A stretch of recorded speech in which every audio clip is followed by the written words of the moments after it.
The first signs were easy to miss. Emily's habits shifted so subtly, I almost convinced myself it was nothing. Her phone, once carelessly left on counters and coffee tables, became her constant companion, gripped tightly or stashed in her purse like it held national secrets.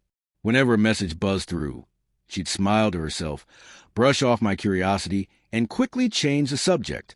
If I walked into a room during one of her late-night texting sessions, the silence that followed was louder than any words. I tried to shake the suspicion. We'd been together for 7 years.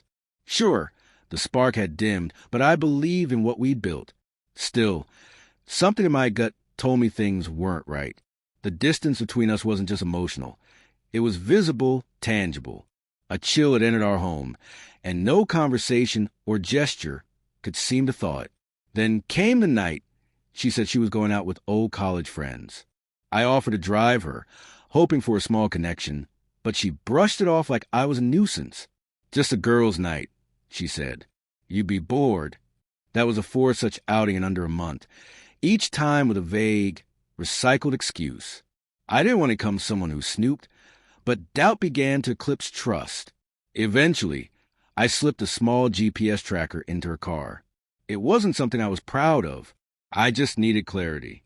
That evening, she claimed she was catching up with friends over drinks, but the tracker showed her car parked at a boutique hotel half an hour from home.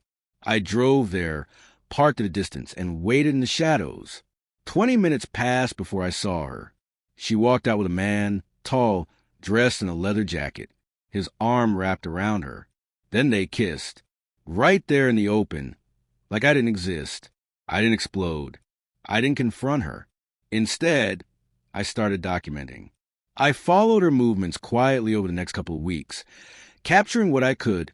Messages mirrored onto my laptop via a synced app, snapshots of her tablet screen, hotel check-ins. I even managed to get footage from the hotel security office after implying there might be legal consequences. They cooperated faster than I expected. The final crack came one night while I was working in the basement. I wasn't supposed to be home, and she didn't know I was there. I heard her on the phone, her voice drifting through the vents. Don't worry about him. He has no clue.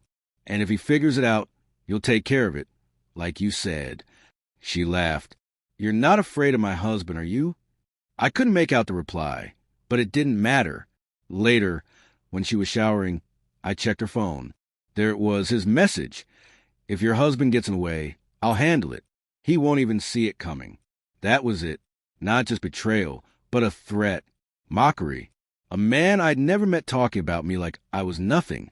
The next morning, I contacted a divorce lawyer and handed over everything. He said the case was airtight. Infidelity, deception, potential threats. He told me to stay composed, let the law work for me. But I had one more thing to do. A week later, I cooked Emily's favorite dinner, set the table with candles. She walked in smiling, completely unaware. She wore the same red dress from the hotel meetup. I said nothing as we ate. Then I slid a folder across the table. She opened it, curiosity quickly turning to panic. Before she could say a word, I told her it was over. Papers had been filed. My attorney would handle the rest. I wanted full custody of the house, of everything. She started to cry, tried to speak, but I cut her off. Tell your boyfriend he doesn't need to deal with me. I've already dealt with both of you. After that night, she bombarded me with messages, calls, texts, even voicemails soaked in regret. When those didn't work, she pulled in mutual friends to speak on her behalf, claimed I was being heartless. I shared the folder with them. Most stopped answering her after that. As for her lover, he had the guts to show up at my office. Walked in wearing the same leather jacket, looking smug. We need to talk, he said. I laughed. No, we don't.